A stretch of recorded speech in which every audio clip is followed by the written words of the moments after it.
very much. Order, order. Good afternoon, ladies and gentlemen. It's my pleasure to welcome to our Assembly this afternoon the Leader of the Democratic Unionist Party, the Right Honourable Sir Geoffrey Donaldson, MP. Geoffrey, it's a pleasure to welcome you to the British-Irish Parliamentary Assembly this afternoon, and I invite you to address members gathered here today. Geoffrey Donaldson.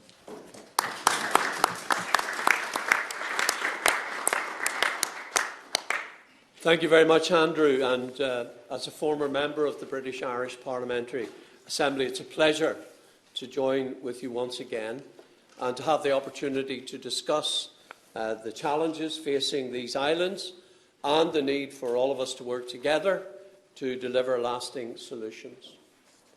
At the outset, I want to make clear my desire and that of my party to find a resolution to our current challenges that works for all parts of these islands, to achieve a lasting solution that has the collective support of all of our people, which could deliver upon the promise of a better future.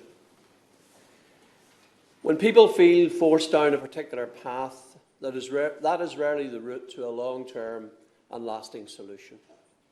Any agreement which fails to win the hearts and minds of all communities in Northern Ireland will ultimately fail the test of time. It has been a long-established norm that arrangements and agreements can only flourish when supported by both Unionists and Nationalists in Northern Ireland. That has been the very foundation of any and all political progress in Northern Ireland and must be the template moving forward if we are to achieve our collective goals. One of the most disturbing characteristics of this period has been the total disregard of this fundamental principle. If we are to find lasting resolution to the questions facing us, then we must return to the politics of consensus. Humiliation of one side by the other is not the answer. Reconciliation will not be achieved through retribution. In July last year, when I was elected leader of the Democratic Unionist Party, I made clear that restoring the constitutional balance that was achieved by the Belfast and St Andrews agreements was the only path to stable and sustainable government in Northern Ireland. Many of you here will only be too well aware of the painstaking work and sacrifices made to achieve our current political arrangements. Arrangements which at their heart recognise Northern Ireland's constitutional position within the United Kingdom and also respected our unique circumstances. Arrangements which delivered support for the delicate balance of relationships across these islands. Arrangements which ensured progress was made on the basis of all communities moving forward together. Those who claimed that the Northern Ireland Protocol is designed to protect the Good Friday Agreement and the political institutions that were created by it surely must now recognise that the three sets of relationships covered by the agreement have been damaged since the protocol was implemented. The continued imposition of the protocol upon Northern Ireland has cast its long shadow over our political arrangements at Stormont, as well as on a north-south and east-west basis, and the everyday lives of our people. The genuine concerns and objections to it cannot be wished away nor simply ignored. Only by recognising the fundamental flaws of the protocol can lasting replacement arrangements which command the necessary support be put in place. As the leader of Northern Ireland's largest party, I must stress that the problems of the protocol are not simply confined to Unionists, but affect the everyday lives and livelihoods of everyone in Northern Ireland. It is an undisputed fact that Northern Ireland purchases from Great Britain more than 4 times that which it purchases from the Republic of Ireland. Great Britain is by far our biggest market, and therefore any barriers to trade with our largest market inevitably lead to devastating consequences. Every day, Northern Ireland is subjected to some new protocol problem that bedevils a business, a consumer, or a sector of the population as a whole. Every day, it is estimated that the cost of the protocol to our economy is in the region of £2.5 million. Every day, elected representatives of all parties spend time trying to advise constituents about navigating the new and ever-evolving arrangements born out of the protocol. At a time when households and businesses can least afford it, haulage costs between Great Britain and Northern Ireland have risen by 27% as a direct result of the protocol in the last year alone. In the middle of a health pandemic, the protocol jeopardised our medicine supply. No business, no household, no person anywhere in Northern Ireland has been able to escape the harm of the protocol, and the current situation will dramatically worsen. This is just the tip of the iceberg. Why do I say that? Because the £500 million trader support scheme that is currently in place to support and assist businesses will come to an end. And the grace periods, which have been temporarily shielded, have temporarily shielded Northern Ireland from the worst excesses of the protocol, will soon also come to an end. The EU has stated clearly that the current number of checks on the Irish Sea are about 30% of what they should be. 30% of what they should be. It is ridiculous, Mr. Chairman, that in the Irish Sea, some checks carried out on that route amount to 25 to 30% of all types of that check carried out across the whole of the European Union and all its borders. The independent reports have concluded that the protocol does not deliver the best of both worlds for Northern Ireland. As a proud unionist, I make no apology for refusing to accept a protocol which represents for me and the people that I speak for an existential threat to the future of Northern Ireland's place within the Union. The High Court has ruled that the protocol suspends key elements of the Acts of Union itself, and specifically Article 6, which previously guaranteed the right of every citizen and business in Northern Ireland to trade freely with the rest of the United Kingdom. That right has been removed. I don't believe that British citizens in any other part of the United Kingdom would accept such a fundamental denial of their right to trade freely within their own country. And I don't believe that any unionist could ever accept this denial of the basic right of Northern Ireland to trade freely with the rest of the United Kingdom. And that is why we have made clear that we will simply not tolerate a situation where there is an internal customs border in the Irish Sea separating us from our biggest market in Great Britain. It changes our constitutional status as part of the United Kingdom. The longer the protocol remains, the more it will harm the Union itself. If the Irish Sea border is left in place, then the divergence between Northern Ireland and the rest of the United Kingdom will grow, and without a single vote cast. The protocol will have reoriented our supply chains and our economy away from Great Britain. This is why every elected representative of the unionist community opposes the protocol in principle, as it fundamentally alters Northern Ireland's place within the United Kingdom. That is why I warned the governments in London and Dublin of the inevitable consequences if the Irish Sea border was not dealt with and not removed. And it's why I give time and space for talks between the UK and the EU to succeed. Many months of such talks. The decision by the EU to ignore and dismiss our concerns has made the situation unsustainable. I have offered to the EU practical and reasonable solutions. The decision by the UK government to abandon their commitment to Northern Ireland's place within the internal market of the United Kingdom has made the actions that we have taken, I believe, necessary. The New Decade New Approach Agreement, which was the basis on which we restored the political institutions at the beginning of 2020, contains a clear commitment from the UK government to introduce measures to protect Northern Ireland's place within the UK internal market. 2 years later, the UK government has failed to bring any such measures forward. And yet I'm expected to sit in a government instalment on the basis of an agreement that has not been honoured by our own government. That is not a sustainable position. For all our citizens, we ask for nothing more than arrangements that fully respect Northern Ireland's position as a constituent and integral part of the United Kingdom. Just as everyone is affected by the implementation of the protocol, I believe we can all benefit from solutions to these problems as well.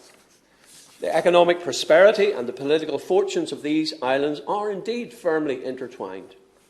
The interests of all our people, north and south, east and west, are undermined by the outworking of the current arrangements, and they need to be urgently addressed. I truly value working with our neighbours in the Republic of Ireland, and I believe that we all benefit from strong British-Irish relations.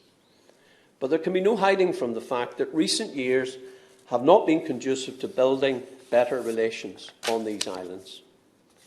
The damage caused to the east-west element of our delicate political settlement in Northern Ireland by a protocol, which I have to say was led by the Irish government within the EU and pushed for by the Irish government, has unfortunately led to an undermining of North-South relations.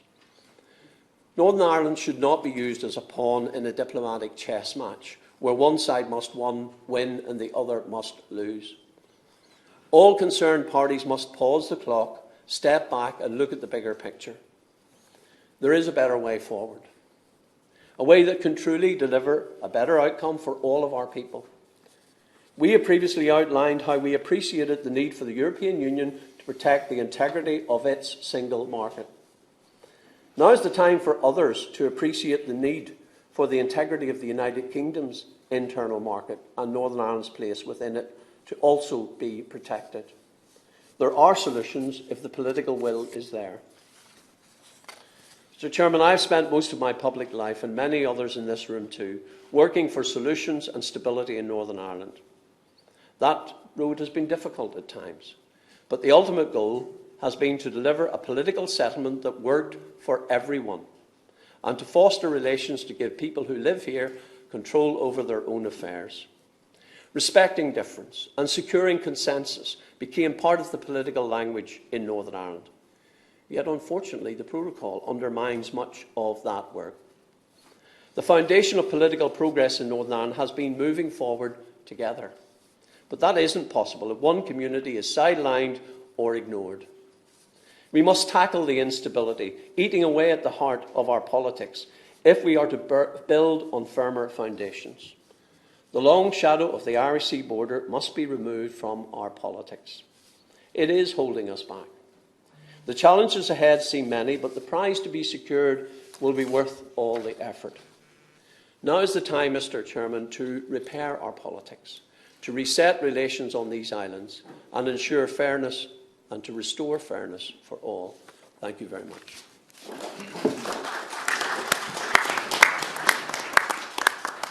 Thank you very much indeed, Sir Geoffrey. Can we have an indication of who would like to ask questions? Yes. Would you like to go first? And then anybody else? Okay. Fire away. Geoffrey, thank you. It strikes me that the only solution to this in the long term is that all sides have to accept a porous border on the island of Ireland and between the mainland and Northern Ireland. And the key to getting that is to have trust and confidence in each other's processes, that we can rely on each other's standards, we can rely on each other to stop illegal stuff moving, and we can trust each other.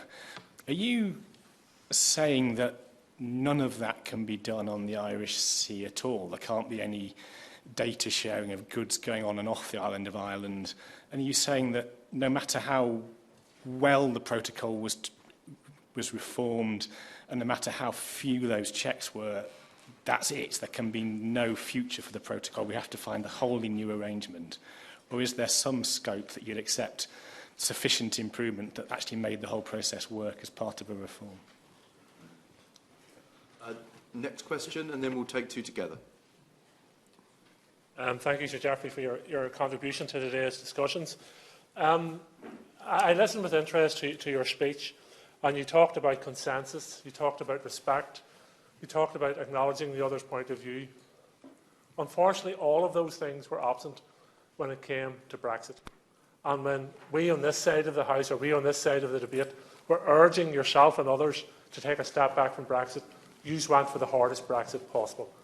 And you were used and abused by, in my opinion, by the Conservative government. And we've ended up with a compromise, the protocol.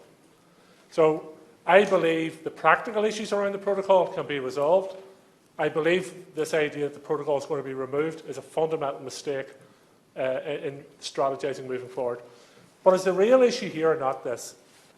Conor Burns, Minister for State, sent us all a challenge this morning. He asked all the parties to commit to returning to power sharing ahead of the 5th of May election. I've already put my party's position on the record. We will be returning regardless of the outcome.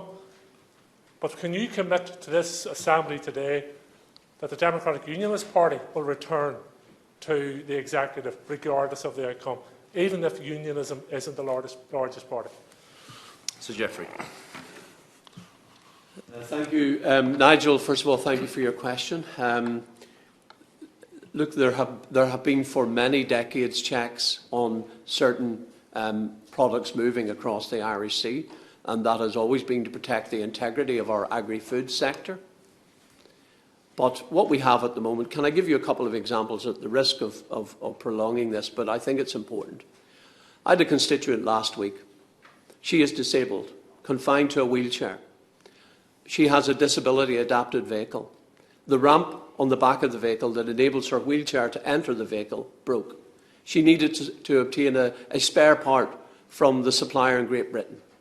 She was told emphatically, you cannot have that spare part for the disability ramp unless you are registered with HMRC and have an EORI number that enables you to trade with Great Britain. Ladies and gentlemen, that is how ridiculous this protocol is. That a lady with a disability who simply wants to repair the ramp on her disability vehicle cannot obtain the spare part from a company in another part of her own country. Now, what is the risk to the EU single market of that lady being able to repair her disability vehicle? Is she going to drive to Dundalk and breach the regulations of the EU single market? Come on. There are many other examples I could give you. It is frankly offensive to me that my people are being treated this way within their own country. And I dare say, all of you who represent constituents, if you had a disabled constituent who was treated in that way, I think you would be as angry as I am about it. This is not about protecting the EU single market. It's about a big game, which is about punishing the United Kingdom for daring to leave the European Union, and Northern Ireland happens to be in the middle of all of that. John, in relation to your question about Brexit, I'm capable of standing on my own 2 feet. The Democratic Unionist Party took its own decisions in relation to Brexit. We weren't manipulated by anyone. And if you want to do a little bit of research and read back over our manifestos going back a long, long time, you will see our position very clearly spelled out. And, Mr. Chairman, we can debate all day about the wheres and wherefores of Brexit. But will that fix this problem? I don't think it will, John. And I think that's why we need to get, every time I present this difficulty on behalf of unionists, I get the same response. We don't want to hear it. It's Brexit. Suck it up. And it goes back to what I said. Is that really the way to build consensus? Is that the way to ensure political stability? John, I will gladly go back into an executive if I get respect and I get action on the issues that matter to me, just as you need and are required and entitled to respect and have the issues that you feel are important dealt with. We all signed up to an agreement, New Decade, New Approach. And Sinn Féin last year threatened to walk away from the executive because one element of that agreement was not being honoured, i.e. the Irish language provisions. Our place within the United Kingdom, I think everyone will recognise, is pretty important to someone who describes himself as a unionist. My ability to trade with the rest of my own country is very important because the union is not just a political union, it's an economic union. And Article 6 of the Act of Union makes provision for that economic union. John, I'm a Democrat. I will respect the outcome of elections. But what I am not prepared to do is to bury my head in the sand, pretend these problems aren't there, operate political institutions that this protocol was stated, they were designed to protect. but those relationships have been harmed. I want this problem sorted out. No more kicking the can down the road.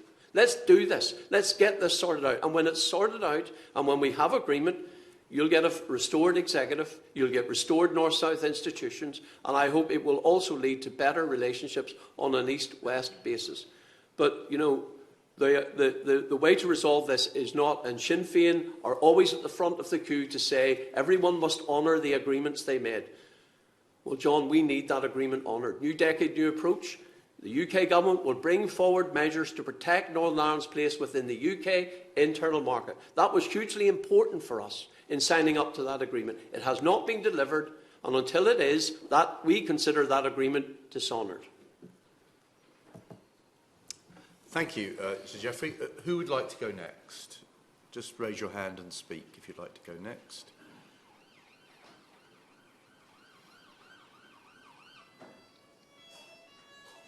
No more? Yes, Brendan. I'd like to repeat Nigel's question. I'm not clear. Is there a formula that can deal with your constituents' problems, that can mitigate business difficulties and leave the structure of the protocol intact? Or is it your position that it is unamendable and must go, and that's the only solution? Okay, thank you. Maurice Bradley, please. Can you put your microphone on, please? Microphone, Mark. Sorry, Chair. It's a question of trust. We as unionists must be able to trust our partners. And part of that trust involves the NDNA agreement. We signed up to it. We believe that we had the agreement of everybody else on board, and we intended to honour it. But unfortunately, parts of it has not been honoured. And I don't think people around here understand the economic impact on the small man in Northern Ireland. We've had a few discussions here about big business and so on and so forth. But it's a small man who wants to order a part for a wheelchair, who wants to order something from Amazon, who wants to order something from a supplier in GB and can't get it. Horticulture and agriculture are suffering. The building trade is suffering. And the longer we delay in dealing with the protocol and having some sort of system in place that protects people like me in GB who wants to shop, order and have business with my fellow countrymen, it's not going to work. And I think we need to realise that. So I, as a unionist, put my trust in the NDNA, and it hasn't been honoured.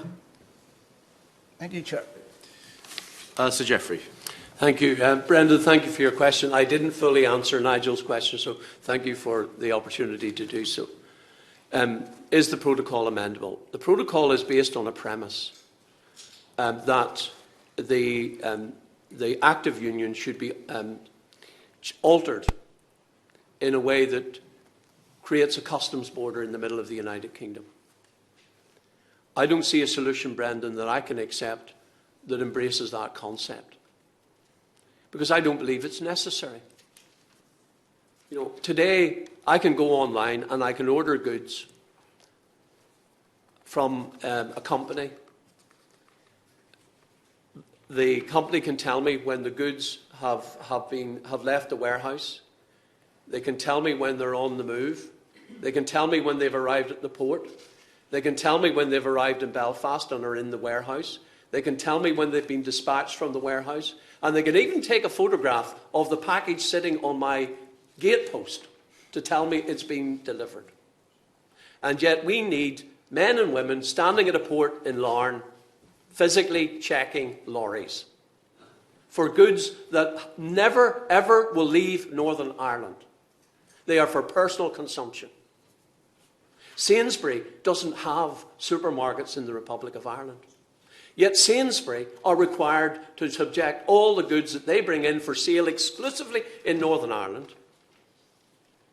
to all kinds of customs checks, paperwork. And that is simply not acceptable, Brendan.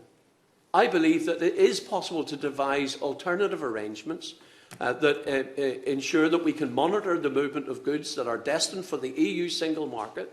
We can manage that risk, I am not suggesting we put that on the Irish border. I don't believe that's necessary in the 21st century. I really don't believe it's necessary to have a customs man standing in the middle of a road stopping lorries when we have technology and other systems that can resolve these issues pragmatically and in a way, as I said in my speech, that satisfies everybody's needs, including that of the EU. Morris, thank you for your question. It gives me the opportunity to give another example of a company in Newton Abbey, just outside Belfast, a small business, a small manufacturing company. They wrote to me recently with a breakdown of the additional costs they have incurred as a result of the protocol in bringing in component parts for their manufacturing process. For that small company, the cost of the protocol, with the paperwork, the customs costs, the delays, and the additional haulage costs, exceeds £100,000 for that small business. Now, £100,000 may not seem like a lot of money, but to that small company, it inhibits their ability to employ more people, to expand, to grow their business. That's the reality of the protocol. That's how it is harming business. And therefore, we need to find solutions. Eamon. I listened with great interest to what you said, and I think one of the things we all have to learn is to listen to each other. What I'd like to try and find out or get clear is, at the moment, on the big picture, Northern Ireland is both in the UK Customs Union and in the European single market.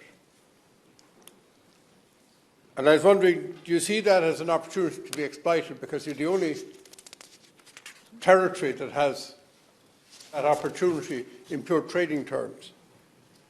And is the objection based on the bureaucracy involved in moving goods from GB to Northern Ireland and vice versa? And is it the practical issues that arise from this are the problem? And do you see practical solutions to that while retaining the valuable asset of being uniquely sitting in both single markets? Well, you might argue the arrangements are unique. But my difficulty, Eamon, is not the practical outworking of these arrangements. And that is a problem, but that's not at the heart. And I think this is my frustration as a unionist, that this is not being heard. These arrangements separate us not only from our biggest market, so it's not just a practical issue, but they separate us from the rest of the United Kingdom in trading terms. They alter the economic union, which is the United Kingdom. And the High Court in Belfast, these are not my words, these are the words of the High Court in Belfast, who ruled that the protocol superseded Article 6 of the Act of Union. Now, I don't want a customs border separating me from my biggest market. But it's more than that, Eamon. I don't want a customs border between me and the rest of the country that I belong to as a unionist, because it harms our economic union. And so, that's why we need to find arrangements. Look, I want to trade with the European Union, of course I do. And in 2016, the then First Minister, Arlene Foster, and the Deputy First Minister, the late Martin McGuinness, wrote a joint letter to both the Prime Minister and the Taoiseach, making clear that, yes, there would need to be distinct arrangements that respected Northern Ireland's position. I believe the protocol doesn't do that, because it alters not just the Act of Union, but actually Article 1 of the Good Friday Agreement refers and makes clear there will be no change to the constitutional status of Northern Ireland without the consent of its people. And I take the view as a unionist that when the economic union has been altered, that represents a change to our constitutional relationship with the rest of the United Kingdom. So it is more fundamental than just ironing out the practical issues. We need to deal with the political issues as well. And I believe it is possible to do that. I do believe it is possible to do that. But we need the will to achieve it. Okay, so we have a few more questions, and then we may need to wrap up, I'm afraid. So Neil, Ross, and then finally Lord Kilclooney. And thanks, Sir Geoffrey, for your contribution. It's useful and it's important that we hear it and that we listen to each other. Sir Geoffrey, I'm just wondering, in the context of what you've said, what exactly the point was for you to go from advocating for the opportunities presented by the protocol, which you referenced in media interviews, I think it was 2020, and when you also stated, I think it was with BBC Spotlight, that checks in the REC didn't present a threat to the constitutional status, if I'm right in reflecting your words back to you. So I'm just wondering what it is, because I think we all acknowledge, and it has been stated at this session already, that there are, of course, many issues with the protocol that need to be ironed out, and there is, of course, scope and opportunities to do that through avenues like the Joint Committee. But I think the overarching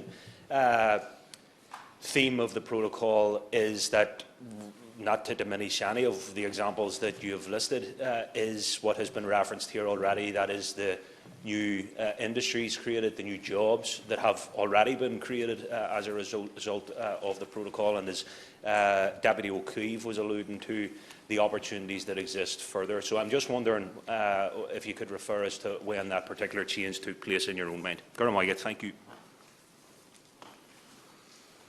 Ross. Thanks, Chair. Geoffrey, I was interested in your mention of the use of technology as part of your proposed alternative to the protocol. And Norway-Sweden would strike me as a useful example of an EU customs border that is very, very smooth border as a result of the pretty extensive use of technology. But what that in turn requires is some pretty extensive and very visible physical infrastructure. And I presume that whether you put the physical infrastructure either at the ports or the land border, that's going to be understandably unacceptable to someone. So could you expand a little bit on what you mean by using technology to help solve this problem? Because I presume it's not that Norway-Sweden solution. Okay, and finally, Lord Kilclooney. Chairman, I want to thank Geoffrey Johnson for his contribution. He certainly represents the largest unionist community in Northern Ireland. The Belfast Agreement, in Article 1, the Government of Ireland agreed and accepted that Northern Ireland was part of the United Kingdom and that that status could not be changed without the consent of the people in Northern Ireland. Does Sir Geoffrey accept that the Dublin Government has now breached the Belfast Agreement? Sir Geoffrey. Thank you. First of all, Niall, thank you for your question. My comments at that time, I think it was 2020, were prefaced on the clear understanding that the UK Government would deliver on its commitment in the NDNA agreement to protect Northern Ireland's place within the UK internal market. That agreement was concluded, I think, in January 2020. My comments were made towards the end of 2020, when the government had introduced clauses to the UK Internal Market Bill that would have protected goods flowing between Great Britain and Northern Ireland and remaining within the UK internal market. The customs checks to which I refer relate to goods moving into the European Union. But that's not what the protocol does today. The protocol checks all goods that are destined for Northern Ireland, or has the potential to check all goods, albeit not all checks are taking place at the moment because of the grace periods. So I am very clear that accommodating checks in whatever form that takes, or at least having access to data on goods moving from Great Britain via Northern Ireland into the EU single market, I'm sure there are practical arrangements that can be arrived at. That doesn't alter Northern Ireland's constitutional position. What does alter our constitutional status is when those checks are on goods staying within the United Kingdom, as Lord Kilclooney has said, because that harms the economic union and the integrity of the UK internal market. So there's a very clear distinction here, and why I've laboured the point that you need to be able to distinguish between goods staying within the United Kingdom internal market, which is the bulk of goods moving across the Irish Sea, and those goods that are destined for the European Union, and for which there is a customs requirement. And it's a customs requirement for the UK, never mind for the EU, because those goods are leaving the jurisdiction of the EU or the UK. So there has to be some form of customs arrangement. On the opportunities, we need to resolve these issues. We need to ensure that Northern Ireland can trade freely with the rest of the United Kingdom, and that restores the integrity of Article 6 of the Acts of Union and the UK internal market. If we restore those issues, if we resolve those issues, then of course we look to the opportunities to trade not just with our biggest market in Great Britain, but also with the European Union and the rest of the world. I mean, my sights are set much beyond the European Union, and I think that is very important. Ross, on the question of technology and what does that look like? Again, it is not necessary to carry out checks at ports in order to monitor the movement of goods that are destined to go into the European Union. Those checks can be carried out in businesses. They can be carried out at the point of departure or the point of arrival. So it is not necessary that you carry out the checks at ports or in the Irish Sea. I believe there are practical arrangements that can be arrived at that distinguish clearly between goods moving and staying within the United Kingdom internal market and those goods that are destined for the European Union. Some of that involves technology, but it's not all technology. It involves the introduction of new systems that differentiate between those types of goods. So I believe it is entirely possible to arrive at those practical solutions, and that's not my word. I've heard from the experts who've worked on these things, from the customs, experts in customs systems, experts in technology. They believe the systems are there to do this in a way that does not require a customs border in the Irish Sea. Lord Kilclooney, your final point. Yes, I do believe that the Article 1 of the Good Friday Agreement has been breached, insofar as the constitutional status of Northern Ireland. The High Court, again, has confirmed this to be the case. These are not my words. This was tested in a court of law, and the court of law ruled that the protocol alters Northern Ireland's constitutional relationship with the rest of the United Kingdom. That is the reality. Mr. Justice Adrian Colton, in his summing up and in his direction on that case, made that absolutely clear, that that is the case.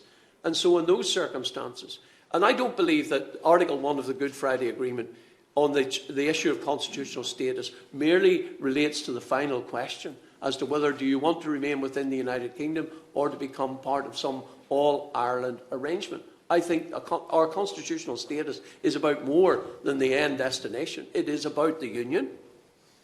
And the Union is a political union and an economic union. The Union has been altered by the protocol, and therefore our constitutional status has been changed by the protocol. That disrupts, it upsets, it undermines the very delicate constitutional balance at the heart of the Good Friday Agreement. And that is why we are where we are. And we can all wish it away. But the reality is there is no executive meeting in Belfast. There is no North-South Ministerial Council meeting to enable cooperation to take place. And East-West relationships, and I've heard it from both Irish and British officials and ministers, are not the strongest they've been, putting it mildly. Now, we either go on like this and you ignore the views and concerns of people like me, but it won't fix the problem. It will not fix the problem. And when people in Washington tell us that the protocol is the answer and we've got to stick to it because it's there to protect the Good Friday Agreement, well, I have to say it's not doing a good job. It is not doing a good job at protecting the agreement, because in the end the agreement is not an agreement between Washington and Dublin, or Washington and London, or London and Dublin. It's an agreement that at its heart is an agreement between Unionists and Nationalists in Northern Ireland. And right now, Unionism, collectively, together, with one voice, is saying, we don't like this protocol. It harms us. It harms our relationship with the rest of the United Kingdom. And it's not acceptable. And on that basis, I'm afraid the progress that has been made has been upset. It is being held back. And I want to make progress. I want to be back in those political institutions. I want to see Northern Ireland moving forward. But as a unionist, I'm not going to be involved in implementing something. I'm not going to be involved in accepting something that in the end is designed for my demise. And I would not expect a nationalist either to accept an arrangement of that nature if the situation were reversed. Consensus is at the heart of the Belfast Good Friday Agreement. That consensus does not exist at the moment, and if we are to repair it, then we need to sort this out. Thank you. Sir Geoffrey, thank you very much for your candid words and your direct answers this afternoon. It's been an important discussion to have, and I think that more discussions like this will have to take place in the coming months to resolve this matter once and for all, because we all want the same thing, and the challenges you face at the moment you've laid out very clearly for everyone to understand, and I hope we can all take these discussions back to our own respective parliaments and assemblies, because a solution has to be found. So, Sir Geoffrey, thank you very much. I'm now going to hand over to Brendan, who's going to chair the next session. Brendan. Thank you very much, Andrew.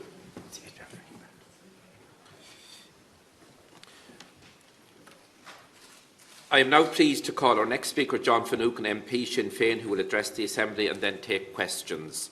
John.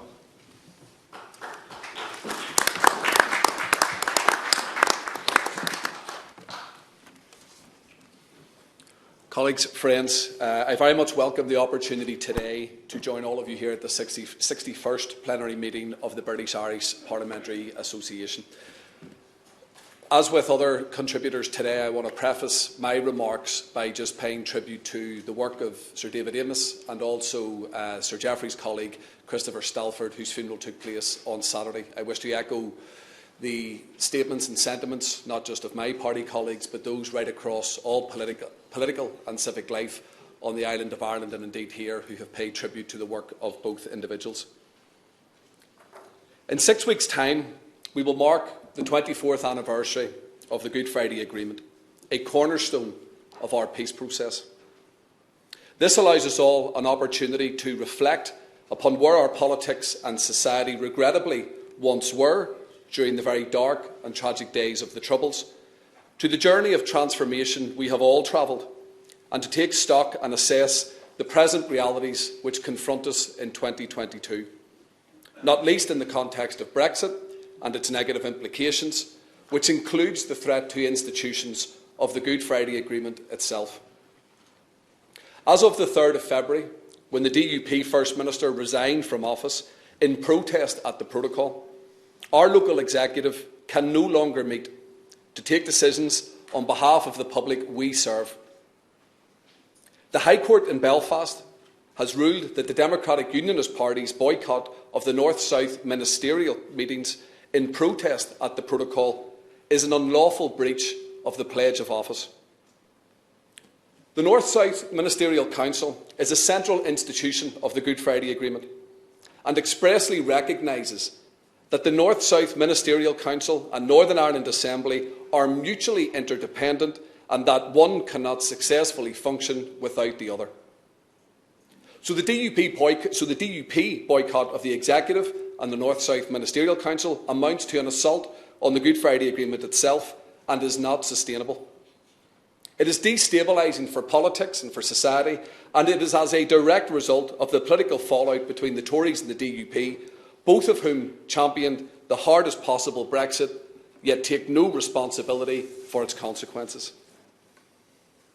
I make no apology for defending the Good Friday Agreement, and the protocol, whilst imperfect, does mitigate the north of Ireland from the very worst impact of Brexit, and it is a fact that no credible alternative to it exists.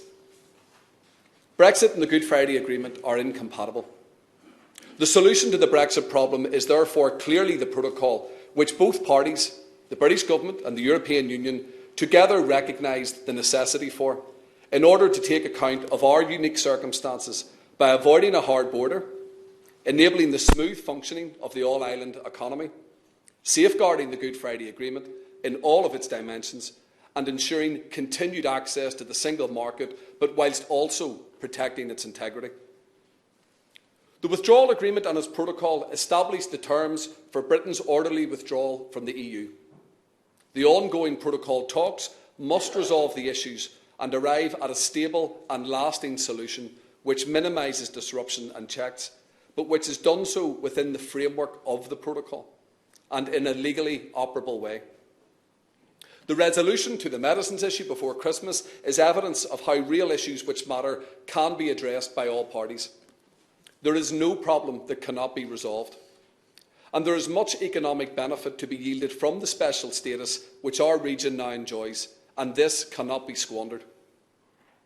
Conflating identity politics with trade is not accepted by the majority of our people and businesses as a valid or reasoned argument to oppose the protocol by those from within political unionism. The fallout from Brexit has caused detrimental tensions to British-Irish relations, which is not sustainable, especially after a decade of very important work between our islands around peace, reconciliation and renewed cooperation. It is high time the present realities were honestly assessed and understood. The Central Statistics Office in Dublin reported last week that cross-border trade in goods between the north and the south of Ireland has grown dramatically in the first full year since Brexit, since the protocol. Imports from the north to south rose by 65% to over €3.95 billion, whilst exports to the north rose by 54% to over €3.69 billion. This is good news for the economy, for jobs, for livelihoods and a new generation of young people. And I note that already today we have had numerous other examples cited to this room as to how the protocol, in the short space of time that it's been operable, has shown to be delivering for people, including from my colleague John O'Dowd.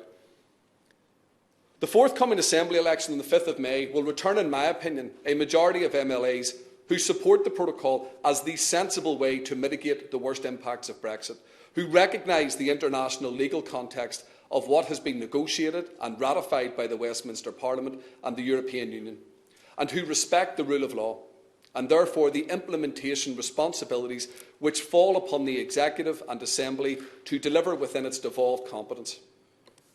The British Secretary of State, Brandon Lewis, and his government has abandoned any pretence of rigorous impartiality in discharging his duties. So we often hear talk about the need for balance. But it's a one-sided balance, as far as I am concerned, when it comes to the attitude and approach, unfortunately, of the NIO. The recent debacle around the double jobbing amendment from the NIO Junior Minister, Lord Kane, to the NIO-sponsored Northern Ireland Ministers' Elections and Petitions of Concern Bill is a case in point which amounted to giving the DUP leader an each-way bet in the forthcoming Assembly election, whilst retaining his Westminster seat should things not turn out as they would wish. Fortunately, it was seen for all what it was by all of the other parties and the public at large, hence its hastily withdrawal at the last moment by Boris Johnson whilst on his feet at the dispatch box. The moves being made by the Tories to relocate civil servants from the Department of International Trade and Development for levelling up housing and communities to Belfast later this year smacks of a power grab by London. Through undemocratic and regressive overreach, they have repeatedly undermined the autonomy of the devolved administrations in Scotland and Wales, and also the very unique power-sharing arrangements in the north of Ireland. That has caused a democratic crisis for intergovernmental relations between the administrations in Scotland, Wales, the north of Ireland and the London Government.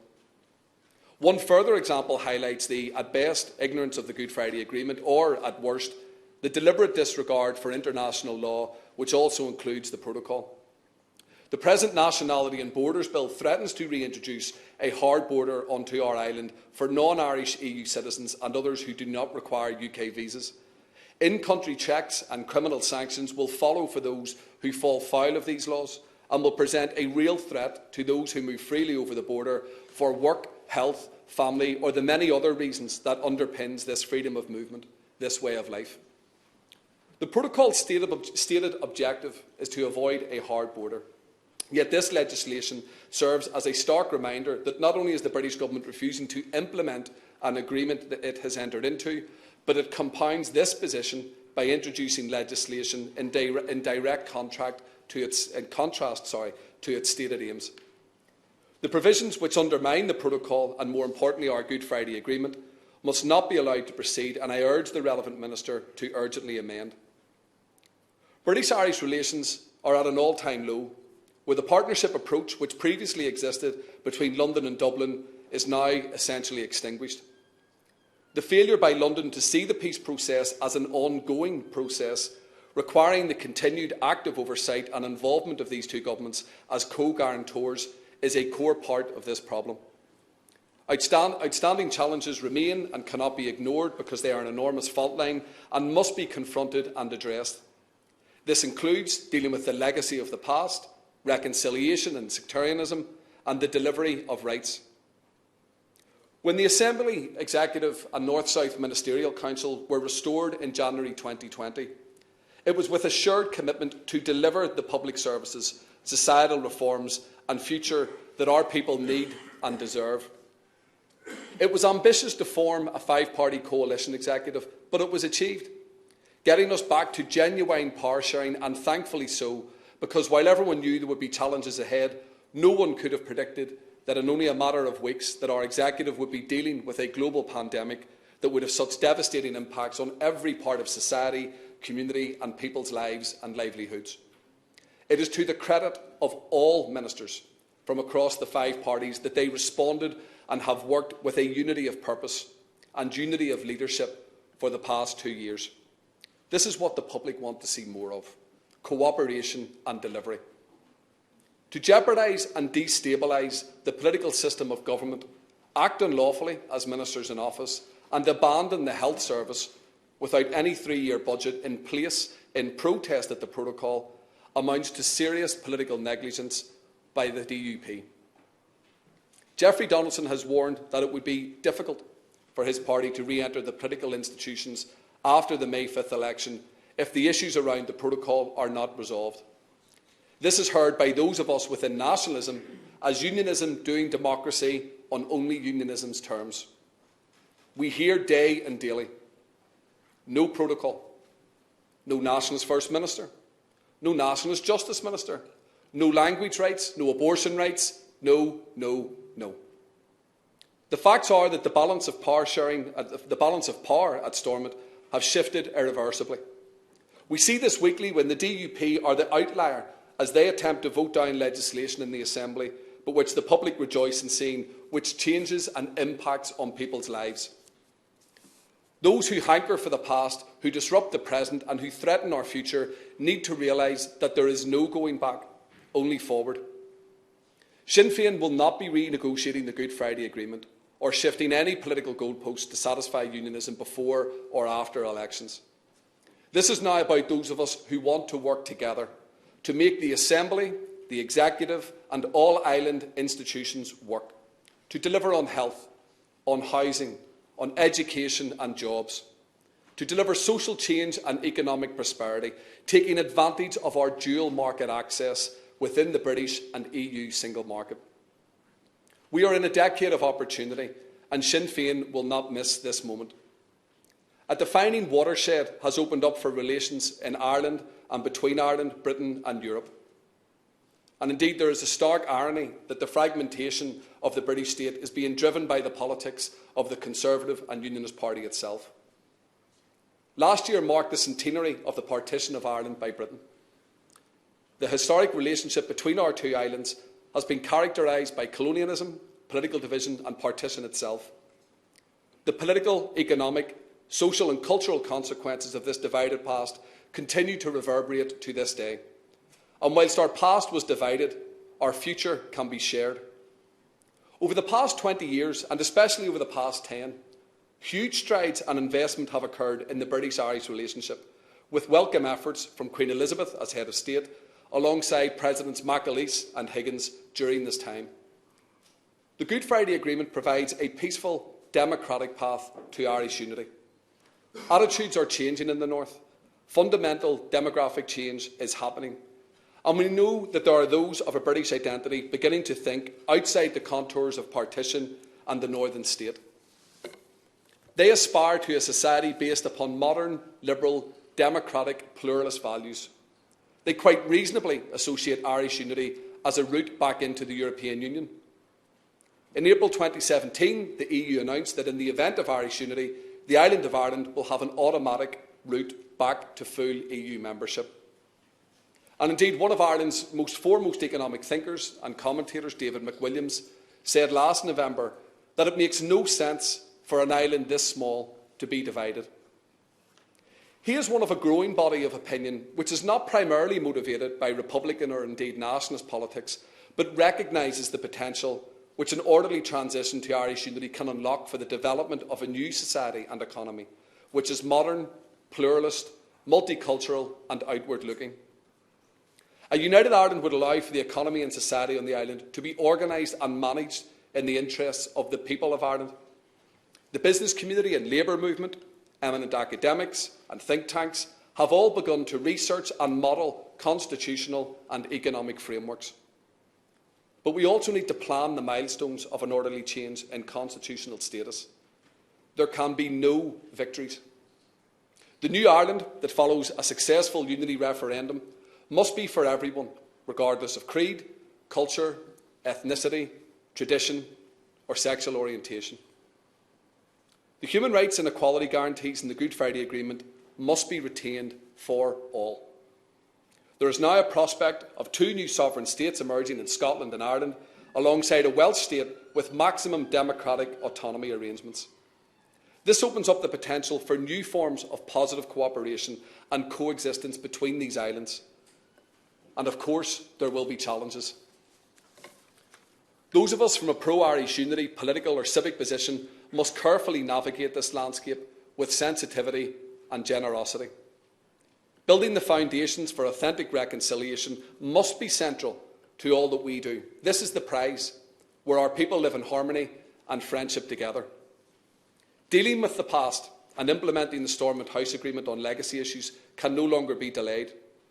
The British Government's proposal to introduce amnesty legislation, which I know has been discussed already today, to conceal the actions of state forces and agents during the most recent political conflict is contemptible and in contravention of international law. A lot of hurt and pain has been caused by us all towards each other during the last century. And as a Republican leader, I am sorry that it has been so.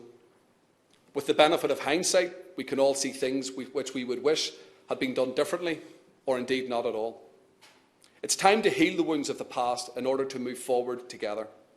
And I believe that Irish unity and reconciliation are inseparable. The new Ireland cannot and must not be the old Ireland. This is why the Irish Government should immediately convene a National Citizens' Assembly on constitutional change to positively address the key policy areas and mechanisms for change. It should begin to plan for Irish unity. These are seminal times. British Government policy towards Ireland has run out of road and it needs to change. The British Government should also begin to work in genuine collaboration to manage the transition. Acceptance of the right to Irish self-determination and full implementation of the Good Friday Agreement in all of its parts should be adopted within British Government policy. Both governments should set out a proposed timetable of transition which facilitates reasoned, inclusive and respectful discussion. They should agree a date for concurrent Irish unity referenda, north and south, in accordance with the Good Friday Agreement. Because huge change is on the horizon. It's already underway. It's time for real change and big ideas, to be ambitious for all of the citizens on our island. Thank you very much.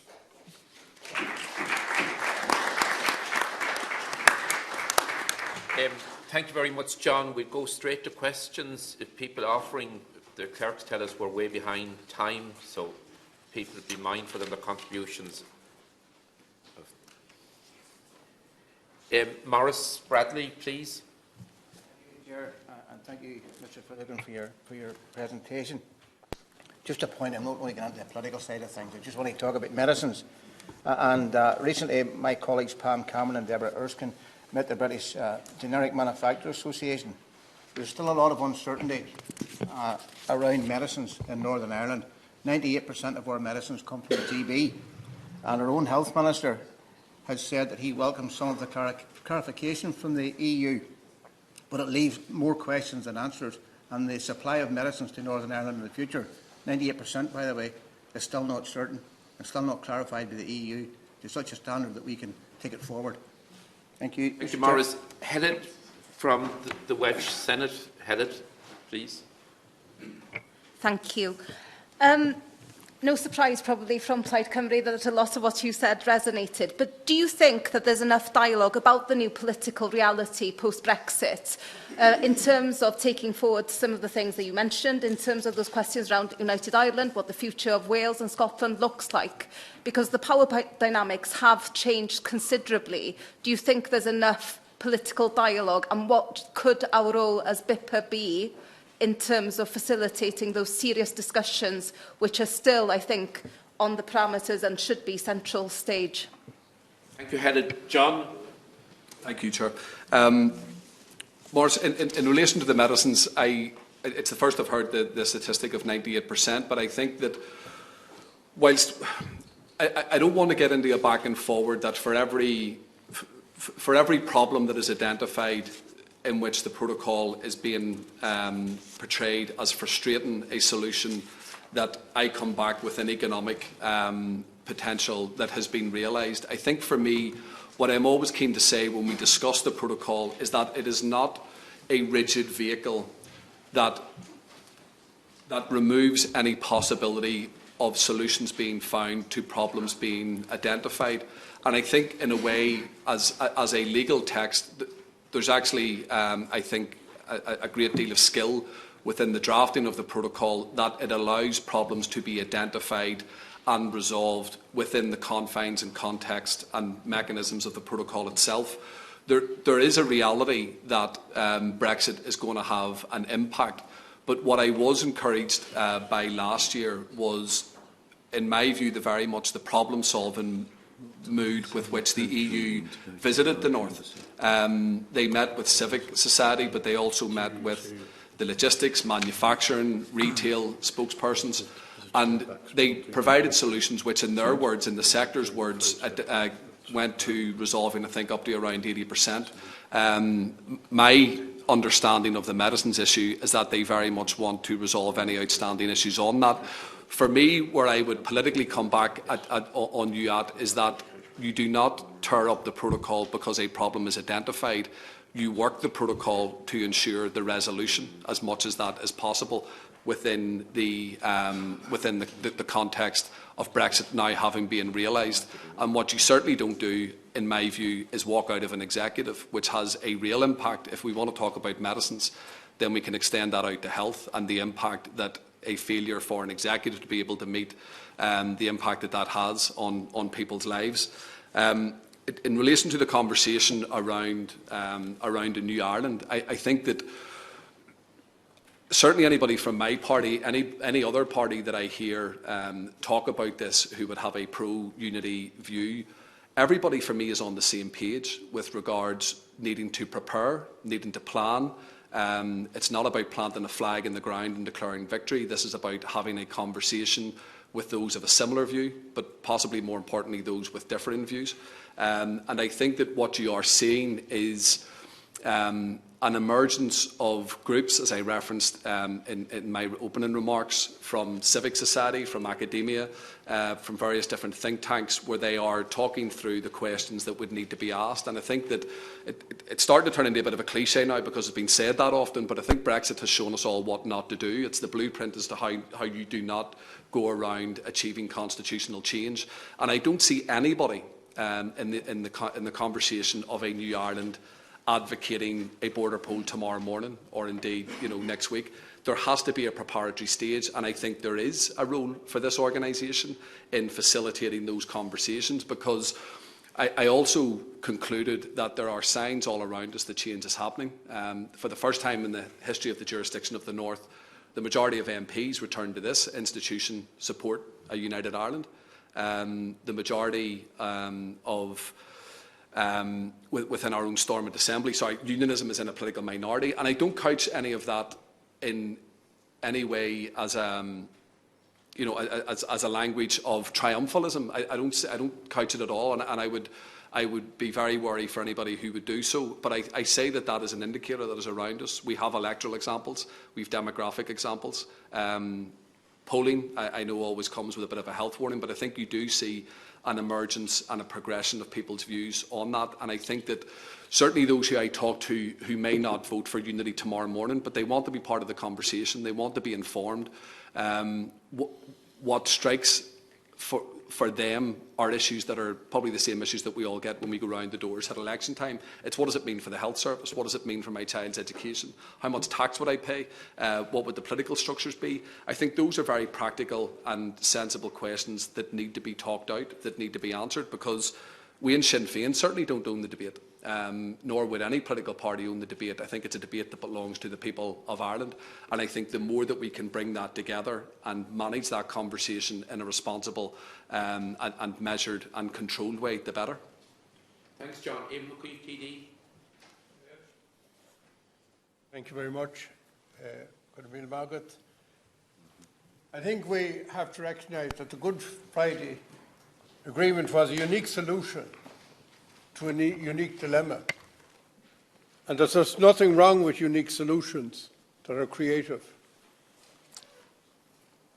I have two questions for you.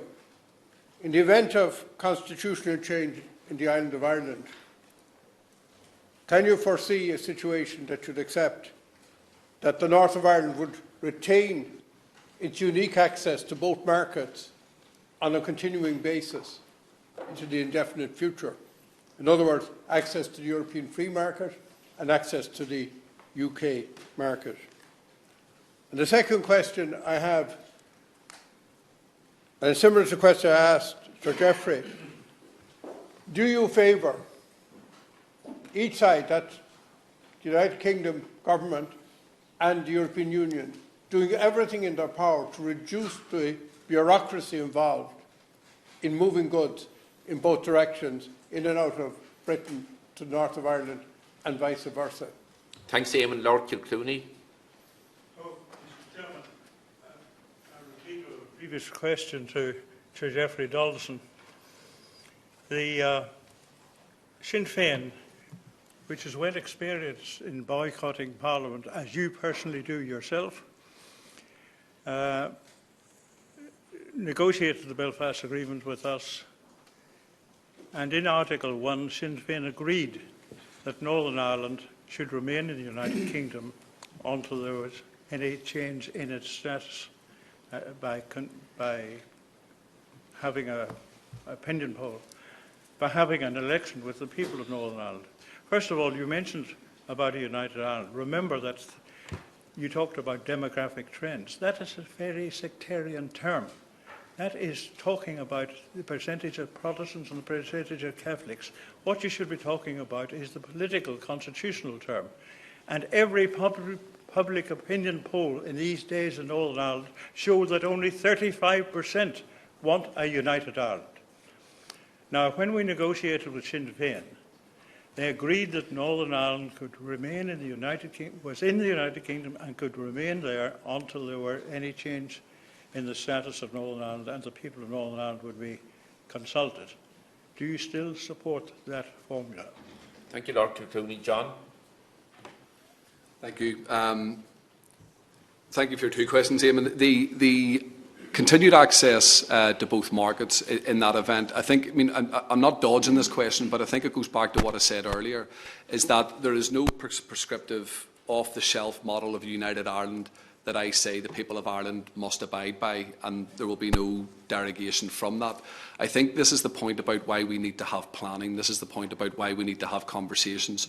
What I would be very strong on, and I certainly understand that this is echoed by anybody who comes at this from a pro-unity point of view, is that when we talk about the language of generosity, we must understand that there will be a sizable portion of the population who are political unionists, and that must be accommodated in any new constitutional arrangement. It's a new Ireland, it's not an old Ireland, and I think that where there are ideas around how that incorporation can take shape, then I think ourselves in Sinn Féin are very much up for that conversation. I think this is the reason why I think a Citizens' Assembly is of utmost importance, because we can then look at the different types of models and what exactly the economic arrangements would be in a post-unity position. With regards to the protocol and the reduction of bureaucracy. Absolutely. I mean, there should be nothing punitive about this. And I think sometimes when we discuss the protocol, which is the natural evolution from Brexit, there is a danger at times where people inadvertently or sometimes deliberately couch it in terms of being punished. This is not a punitive imposition by the European Union. This was a sovereign agreement that the British government entered into with the European Union that was agreed with and understood by all sides. And as I said before to Morris, where problems can be identified and problems can be solved, then I think that's what we need to do. That's what I want to see. I'm lucky that I live in a constituency that it's not the #1 topic that people contact my constituency office about or stop me in the street. But I do recognise that where there are legitimate concerns, whether it be on bureaucracy, whether it be on certain sectors identifying within their industry where solutions can be found, then I think there's an onus on the European Union to engage with those sectors and find those solutions. And to their credit, I think they have been doing that since last year. Lord Kilcooney, there was a couple of points on your comments. I think it's an unfair comparison to talk about the abstention of institutions and citing myself and my 6 colleagues who have been returned here. There's nothing secret about Sinn Féin's abstentions policy. Indeed, it's brought up every single time there's a Westminster election. So I think to compare that with the DUP's walkout of the executive, which has a real impact on people's lives. So the executive, as I understand it, prioritised health. As has been referenced earlier on today, the health waiting lists in the north are the worst on the islands. There was a political agreement that each department essentially would take a hit and financial resources would be channelled into health in a 3-year budget, the first time that a health department would have been able to do so. That is now not capable of happening because one political party in dispute at a political agreement between the British government and the European Union has walked away.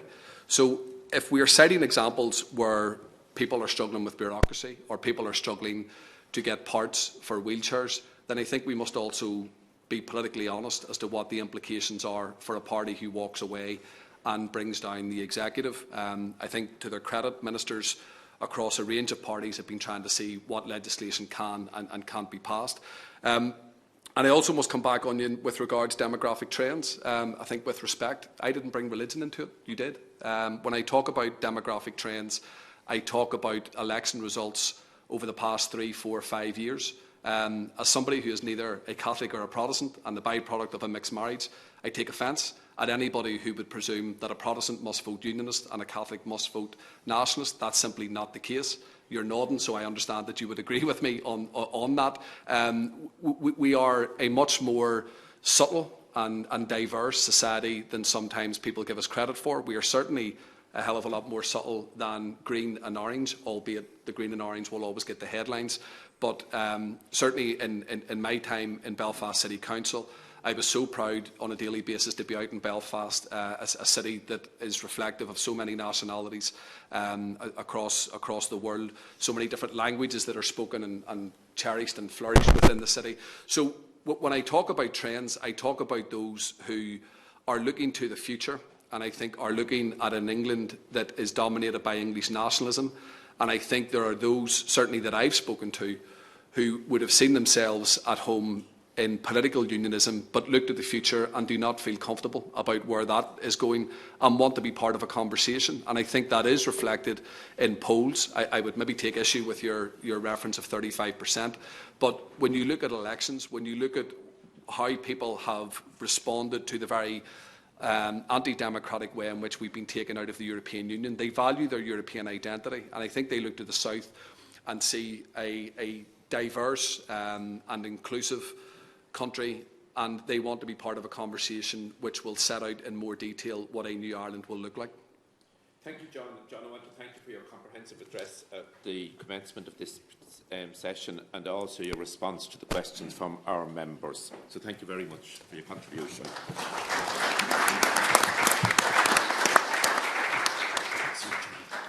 Now, Andrew. Thank you very much, Brendan. We're now coming to the end of our session, but we have some important matters to get through before we depart for the Irish Embassy. But I do ask those giving reports to be as swift as you possibly can because we are running slightly late. So we have reports from the different committees. As Committee B has a report to present, I'm going to ask John Lahart, TD, to present the report of Committee B to the Assembly first of all, and also provide a general update on his committee's work. Thanks, Chairs. I'm happy just to recommend it to the Assembly with their approval. It's a concise report. Everybody got a copy of it. Thank you. Right, okay, that was very swift. Thank you. Okay, right, so anyone want to make any remarks on what John has said? Clearly not. All right, okay. So that is agreed. Thank you very much. Okay, I'd like to commend Committee B for their work in completing the report. The joint clerks will arrange to send the report to the British and Irish governments. Thank you very much. I will now call on the Chair of Committee A, Senator Emma Curry. Emma. It's Emer. Oh, it's very Emer. like Okay. Emma, but it's Emer. Okay. Thank you, co-chairs. Since the last plenary session, Committee A, Sovereign Matters, have been examining the bilateral relationship between the UK and Ireland and the structures post-Brexit and post-pandemic to strengthen it at ministerial, official, parliamentary and sectoral levels. And while I don't want to prejudge the outcome of our report, it is clear that institutions like BIPA that allow us to come together to meet formally but also informally, as we did last night and today, plays a vital role in building relationships on this island. So far, the committee has heard from the Irish Ambassador to the United Kingdom and the British Ambassador to Ireland. In this session, members asked questions about the reliance before Brexit on EU meetings to facilitate bilateral engagement at ministerial and official level between the governments, focusing on the future. Members inquired about how both governments intended to compensate for the loss of these opportunities. Our findings from our first evidence-gathering session informs the direction of our inquiry in months to come. Our work will focus on the processes that are in place and that could be enhanced. Potentially through the work of BIPA and other institutions such as the British-Irish Intergovernmental Conference and the British-Irish Council. And going forward, we intend to broaden those voices. We intend to hear from ministers, officials in other countries with close bilateral ties to better understand the future direction of our bilateral relationship. We'll always be neighbours. We are co-guarantors of the Good Friday Agreement. That and our people-to-people links, our cultural, sporting, economic and trade relationships mean a strong government-to-government and parliament-to-parliament relationships are vital. Relationships adequate to the challenges present and ahead of us. So I look forward to working with all the members of Committee A on this important work in the coming months. Thank you. Thank you, Emer. So I'd now like to call the Chair of Committee C, Brenda Howland, TD. Thanks, Chair, Co-Chair, and I'll be very brief as well. Committee C is continuing our work into the economic impact of the changed environment on UK-Ireland trade. We began, obviously, in COVID with taking evidence online from academia, from key stakeholders. We were able to hold in-person meetings in Dublin and in Belfast, where we visited Belfast Port. We've met a cross-section of trade union representatives from the island, employer representatives, trade, logistics people, and hauliers and so on. We have plans at the end of this month to do the UK side of it with a visit to Liverpool Port and have the Welsh ports assemble in Holyhead and hear the impact from their side. We hope also to update the data so that we can hopefully in April have a draft report on our assessment of the impact to date. Thank you, Brendan. I now call the Chair of Committee D, Lord Alf Dubs. Thank you, Co-Chair. Committee D started before the pandemic on looking at indigenous minority languages in the various jurisdictions. We had a very useful evidence session in Cardiff, taking evidence from the Welsh Government and others, but my memory of that is tinged with the sadness that the Welsh Language Commissioner, Aldred Roberts, who gave evidence to us, has died recently. And so that has rather saddened our memory of what was otherwise a very good evidence session. We propose to continue with this. We've got dates to go to Edinburgh, and then Dublin, and then probably Belfast and Donegal in one go. So we hope to finish evidence sessions, probably not before September. Thank you very much, Alf. Yes, did you have a point? Thank you. I won't detain members. I thought this was the relevant place to raise this issue. It's a privilege to serve on this British-Irish Assembly and the most distinguished speakers we've had, but I think I speak for at least some women in the room when I say that is a privilege, but it hasn't escaped my notice that the entire platform for the whole day has not had any female representation.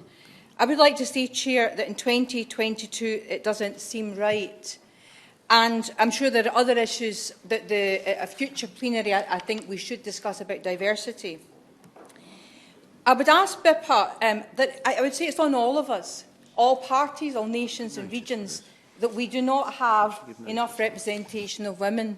And I would hope at least if I could get some commitment from the Chair, without interfering with any proceedings, that we wouldn't have another assembly where there are absolutely no female people on the platform at all. I realise that it takes time to build and improve women's representation. I hope I do speak for a lot of people who say I don't want to cut across the proceedings in any way, Chair, but I thank you for indulging me in this, and I hope that perhaps we can address it and not ever have another BIPA session where we have no women speakers. Brilliant though they were, and brilliant though the platform is, can we see some women at all future BIPA meetings? Thank you very much. Could I just say that these things are never deliberate. So Wendy Morton was Foreign Office Minister, and she was reshuffled recently.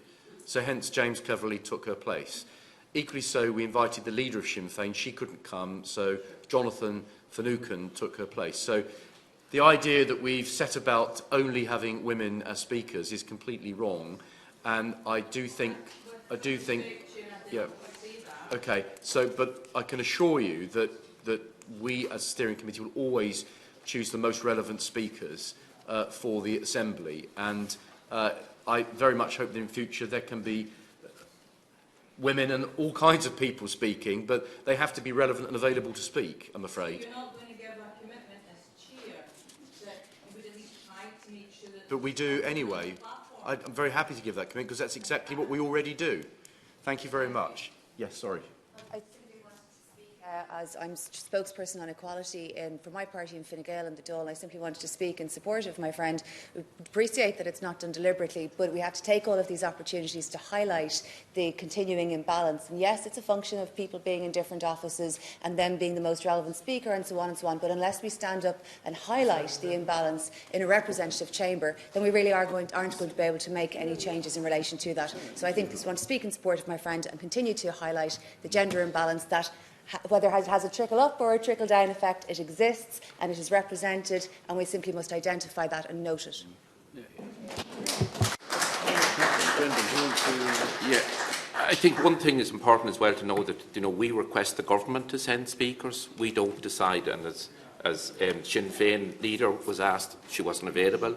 Wendy Morton had been scheduled to speak, and we've asked the governments to send the speakers. We can't say no, we're not taking that person, presume, because it's not easy to get senior ministers to attend these because of other commitments in their own parliaments, etc. But look, the point is taken, so it is. And Karen Smith, our vice chair, has been always a very active advocate. And I wasn't going to speak, Chair, but where my own political party included sending a male representative, and it was a pleasure to hear him as well.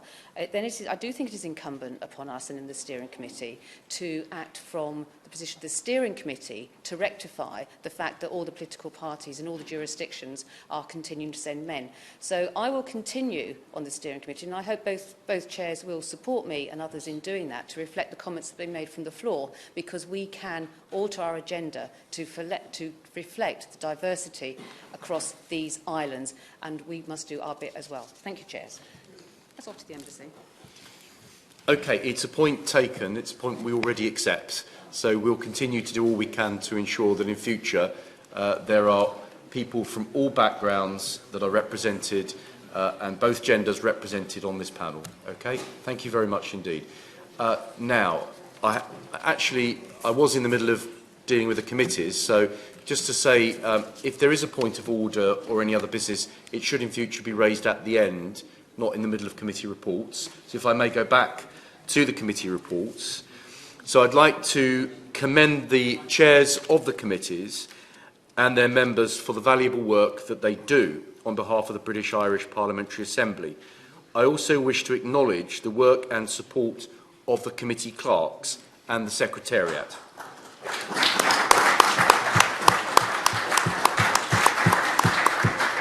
Now, I don't know if he's in the room. I can't see Sir Michael Davis.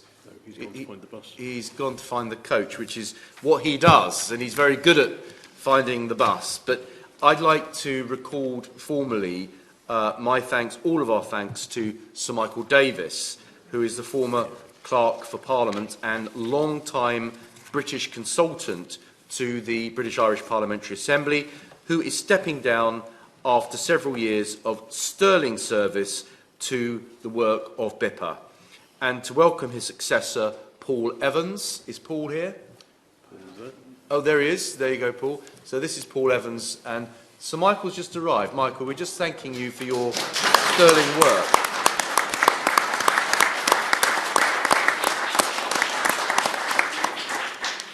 Michael, thank you for your incredible service to BIPA over such a long period of time.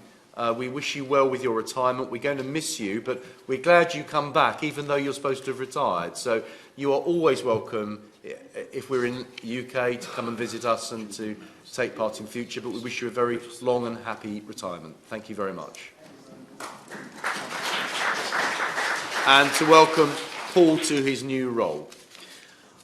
Okay, so that's all from me. I'm now going to hand over to the co-chair, Brendan, to deal with the final items on the agenda. Thank you very much. Thank you very much, Andrew. And the points that have been made in regard to speakers, of course, they are ones that we will follow up on, and Karen will ensure that we continue to do that at steering committee level.